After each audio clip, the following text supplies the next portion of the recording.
안녕하세요. 한국 NLP 코칭센터의 신용협입니다.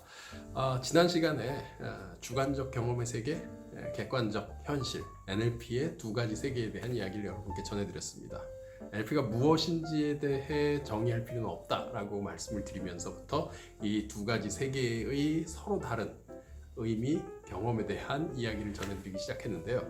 지난 시간에 예고드린 이번 시간에 다룰 내용은요, 바로 이 두 가지 세계의 존재를 우리가 착각하면서부터 겪게 되는 어려움들, 문제들에 대한 언급이었습니다. 자, 무슨 일이 생기냐? 우리가 뭔가 약속을 합니다. 다른 사람과요. 예를 들어서요. 내일 그 장소, 거기 커피숍에서 만나기로 했다 치죠. 오후 2시 정도요. 자, 약속을 했어요. 나의 주관적 경험의 세계 속에 그 약속이 기억이 됐습니다. 이런 얘기들 했죠. 지난 시간에 내가 기억한 것, 주관적 경험의 세계가 뭔가 현실과 다르다, 객관적 현실과는 다르다고요. 착각을 하면서 약속 시간이 3시라고 기억을 하게 됐다 치죠. 약속 시간은 3시예요. 내 머릿속에서.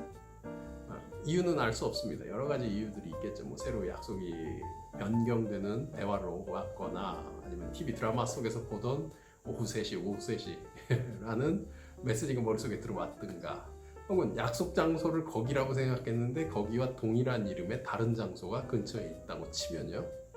자, 나는 오후 3시 바로 그 곳 말고 그 옆에 장소로 찾아갔습니다. 난 여기가 맞아요. 웬일인지 모르게 내 머릿속에 일어난 주관적 현실 속에서의 차이가 내가 실제 현실이라고, 객관적 현실이라고 인식하게 된 겁니다. 무슨 일이 일어날지는 여러분도 자명하게 잘 아시겠죠. 친구를 만날 수가 없을 겁니다. 그 사람을 만날 수가 없을 겁니다. 다른 시간, 다른 장소 약속이 돼 있다면. 이건 매우 단순하면서도 구체적인 사례입니다. 우리 모두 이 정도 실수는 대체로 벌어지지 않는 현실 삶을 살고 있죠. 하지만 꼭 그렇지는 않습니다. 그렇죠? 여러분, 제가 예전에 대학 동기와 함께 또 다른 대학 동기가 결혼을 하는 날이 있었습니다. 결혼식 날을 준비하면서 일요일 오후 옷을 다 입고요, 외출을 하려고 준비를 하고 있었는데 친구로부터 전화가 왔어요. 오늘 거기서 만나자고요. 만나자고 얘기를 나누고 집에서 나가려고, 현관에서 나가려는 순간 글쎄 날짜가 일주일 전이었지 뭡니까? 다음 주에 결혼을 할 건데 너무 일찍 나갈 뻔했어요. 그래서 급히 전화를 했죠. 만나기로 했던 친구 있잖아요. 또 다른 그 동기요, 대학 동기. 근데 전화 연락이 안 되는 겁니다. 볼 수 없잖아요. 저녁 때 그 친구로부터 연락이 왔어요. 왜 결혼식장에 가는데 아무도 없느냐고. 그래서 왜 없었겠습니까? 이런 일들이 일어난다니까요. 이거보다 어려운 얘기들도 많습니다. 예를 들면, 나는 친절하고 싶어요. 나는 사람들을 만나고 싶어요. 그래서 내가 열심히 준비를 하고, 내 마음도 준비를 하고, 사람들과 나누고자 하는 이야기도 준비를 해요. 어떤 얘기를 해야지? 그래서 그들과 함께 친구가 돼야지, 가까워져야지 실컷 준비했습니다. 주제도 하나, 둘, 셋, 넷. 여러 주제들을 머릿속에 준비하고, 어떤 상황 속에서 어떤 이야기를 할지를 철저하게 준비합니다. 그리고 거울 보고 또 연습을 해요. 웃는 미소, 내 표정이 어떨지, 목소리를 어느 정도 크게 말을 해야 할지도 준비를 합니다.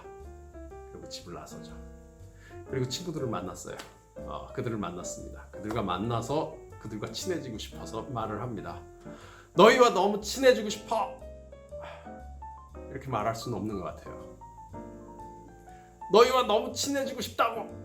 그런데도 이 표정, 이 목소리로 말을 하게 됩니다. 자, 지금은 하나의 예시로서 글쎄 좀 무리한 표정과 무리한 목소리를 보여드렸는데, 종종 우리 주변에는요, 관계를 어떻게 해야 되는지 잘 모르는 분들이 계십니다. 그리고 자기대로 준비를 하고요, 자기대로 발언을 합니다. 지금 제가 보여드린 모습인지 혹은 다른 모습인지, 어떤 친구들은 이렇죠. 전혀 말을 못해요. 전혀요. 한마디도 못합니다. 사람들을 만나서, 친구를 만나서도요. 그래서 고민합니다. 왜 나에게는 사람들이 친절하게 대해주지 않을까? 왜 나는 친구가 없을까? 나는 관계가 좋지 않을까? 왜 그럴까 나는? 왜 그렇겠습니까? 여러분 생각하시는 것과 현실 세계는 좀 다릅니다. 객관적 현실 세계가 어떤지를 보아야 하는데 내가 내 주관적 경험의 세계에 너무 집중을 하다 보면요, 이 세계요, 바깥에 있는 객관적 현실과 유리됩니다. 점점 거리가 멀어집니다. 점점 거리가 멀어지면요, 실제 존재하는 것들의 균형이라고 하는 것을 잃어버리게 되죠. 너무 큰 것과 너무 작은 것, 너무 생각이 커지면요, 현실이 오히려 작아집니다. 실제 존재하는 크기와 현실의 크기라고 부르는 것보다도 내 머릿속 세계가 커지면요, 그 균형을 맞추는 게 무엇인지 잃어버리게 됩니다. 자, 생각해 보세요. 균형을 잃어버리고 너무 커져서 여기 더 집중을 합니다. 이게 문제예요. 문제. 어느 게 더 커 보입니까? 제가 보여드리는 제 오른손, 여러분에게 아주 커 보일 겁니다. 이게 문제예요. 너무 커요. 비현실적이에요. 그래서 이거에 대해 고민해요. 이걸 어떻게 작게 만들지? 네, 고민합니다. 고민하면 할수록 그 크기는 점점 더 커질지도 모릅니다. 얼마나 커질 수 있을까요? 점점 더요. 이게 여러분들 하고 계신 모습입니다. 무슨 얘기냐면요, 우리에게 문제가 있을 때 그 문제에 대해서 더 많이 생각하게 됩니다. 더 문제에 대해서 많이 생각하게 되면 그렇게 할수록 문제는 점점 커집니다. NLP에서는 이런 얘기를 합니다. 주의를 둔 곳으로 에너지가 더 많이 흐르게 된다. 주의를 둔 곳으로 에너지가, 당연한 얘기죠, 그죠? 바로 그걸 생각하니까요. 그거에 대해서 그걸 생각하고 그걸 이야기하고 그걸 다루다 보니까 그게 점점 더 커지죠. 그것만 보여요. 단적으로요. 객관적 현실 말고요. 그것만요. 우리는 어떻게 해야 되냐? 객관적 현실에 관심을 두면 차라리 커졌던 것에 균형을 찾을 수 있는 좀 더 빠른 길을 만날 수도 있을 겁니다.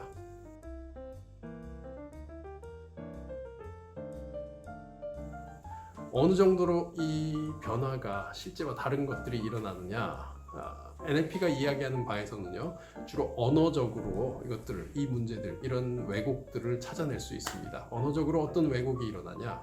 그런 걸 아니다라고 얘기하고요, 또 없는 걸 그렇다고 얘기하는 정도들이 많습니다. 그런 걸 아니다라고 얘기를 하는 걸 부정이라 합니다. 우리는 얼마나 부정을 하고 있을까요? 아닌 걸 그렇다고 이야기하는 경우도 있습니다. 없는 걸 있다고요. 이걸 뭐라고 얘기합니까? 거짓말. 부정과 거짓말, 현실을 왜곡시키는 두 가지 언어입니다. 우리가 무슨 일을 겪었던 간에 실제 세계가, 객관적 현실이 우리 머릿속에 들어오면서 우리에게는 우리가 갖고 있는 뭔가의 장치로 인해서, NLP에서는 그걸 주로 필터라고 얘기를 합니다. 이 장치로 인해서 실제 것들을 부정하고요, 거짓을 만들어내고요. 이 두 가지를 상대하면서 현실을 고민합니다. 현실은 왜 그렇지? 왜 아니지? 아닐 수밖에요. 현실은 있는 것들만 있을 뿐이니까요. 자, 여러분 경험하시는 여러분 세계는, 여러분의 언어는 얼마나 부정이 많습니까? 얼마나 거짓이 많습니까? 부정과 왜곡의 거짓말이라는 왜곡의 이 방식들을 여러분이 사용할수록 여러분 현실로부터 멀어질 겁니다. 현실로부터 멀어지고 객관적 현실과 주관적 경험, 이 두 가지 세계의 차이가 생기면 생길수록 우리는 의도하지 않은 일들을, 여러 가지를 겪게 됩니다. 의도하지 않은 일을 겪게 되고요, 의도한 대로 되지가 않습니다. 자, NLP의 작업에 대해서 여러분 매력을 느끼는 바가 있으셨다면 아마 이런 걸 겁니다. 우리가 원하는 걸 이루는데 좀 더 빨리 된다. 우리의 문제를 해결하는데 더 빠른 길을 만든다. 그러기 위해서는요, 오늘 얘기 드린 객관적 현실과 주관적 경험 사이에 유리되어 있는, 괴리되어 있는, 왜곡시키는 이 문제를 바로 잡는 것, 주관적 경험의 세계의 변화를 무너뜨리는 방식, 이걸 먼저 알아야 하겠습니다. NLP의 메시지는 바로 여기서부터 시작됩니다. 자, 다음 시간에는요, 조금 더 이런 왜곡 현상들이 무엇이 있는지에 대해서 좀 더 구체적으로 살펴보도록 하겠습니다. 여러분 고맙습니다.